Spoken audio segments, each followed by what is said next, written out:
दूसरी जंग अजीम के दिन अमेरिका के जनूबी हिस्से में वाक़ई रियासत जनूबी कैरोलिना का एक छोटा सा कस्बा अल्कोलो।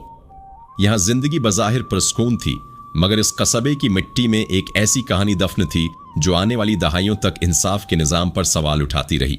ये कहानी है जॉर्ज स्टिनी जूनियर की, एक 14 साला सियाह फाम बच्चे की, जिसे अमेरिका की तारीख में सबसे कम उम्र शख्स के तौर पर सजाए मौत दी गई। यह सिर्फ एक कत्ल का मुकदमा नहीं था, यह तास्सुब, खौफ और इंसाफ की नाकामी की एक मिसाल थी। वो दिन जिसने सब कुछ बदल दिया 23 मार्च 1944 की दोपहर थी।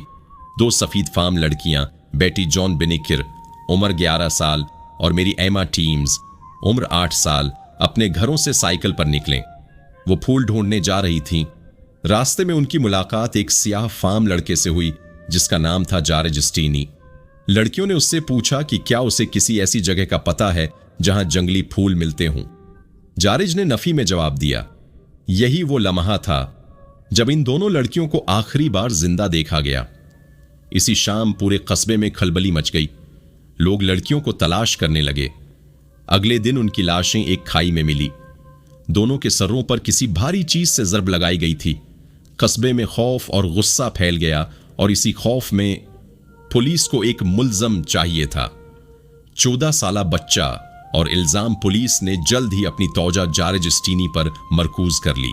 वजह सिर्फ यह थी कि लड़कियों को आखिरी बार इसी के साथ देखा गया था। जॉर्ज को गिरफ्तार कर लिया गया, लेकिन यहां से इस कहानी का सबसे तारीख बाब शुरू होता है। पुलिस ने जॉर्ज से घंटों तक पूछगिछ की। कोई वकील मौजूद नहीं था। इसके वालिदैन को भी उससे मिलने नहीं दिया गया। बाद में पुलिस ने दावी किया कि जॉर्ज ने एतराफ जुर्म कर लिया है, मगर इस एतराफ का कोई तहरीरी रिकॉर्ड नहीं था, कोई गवाह नहीं था और न ही कोई सबूत, सिर्फ पुलिस का बयान। एक ऐसा मुकदमा जो सिर्फ 2 घंटे चला। जॉर्ज के मुकदमे की समायत अप्रैल 1944 में हुई। अदालत में सिर्फ सफीद फाम अफराद मौजूद थे। जीवरी के तमाम 12 अरकान भी सफीद फाम थे। जॉर्ज के वकील ने तकरीबन कोई दिफा पेश नहीं किया। न कोई गवाह बुलाया गया, न ही किसी सबूत को चीलिंग किया गया।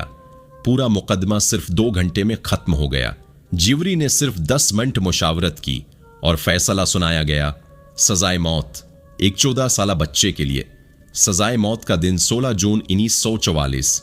जॉर्ज को इलेक्ट्रिक चेयर पर बैठाया गया। वो इतना छोटा था कि कुर्सी उसके जिस्म के लिए बड़ी थी। इसे कुर्सी पर बैठाने के लिए उसके नीचे बाइबल रखनी पड़ी। जब हेलमेट उसके सर पर रखा गया तो वो उसके चेहरे पर ढलक गया। चंद लम्हों बाद बजली का झटका दिया गया और यूं एक 14 साला बच्चे की जिंदगी खत्म हो गई। खानदान की तबाही। जॉर्ज की गिरफ्तारी के बाद इसके खानदान को कस्बा छोड़ना पड़ा। लोगों का गुस्सा इतना ज्यादा था कि उन्हें जान का खतरा था।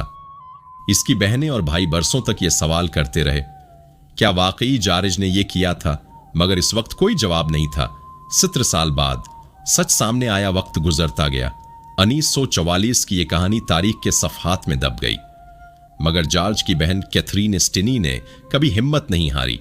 वो हमेशा कहती रही कि उनका भाई बेगुनाह था। आखिरकार 2013 में वक्ला और मुहक्किकीन ने इस केस को दोबारा खोला। नए गवाहों के बयानात सामने आए। यह साबित हुआ कि जॉर्ज को मुनासिब कानूनी दिफा नहीं मिला। पुलिस का एतराफ मशकूक था। मुकदमा इंतहाई गैर मुनसिफाना था।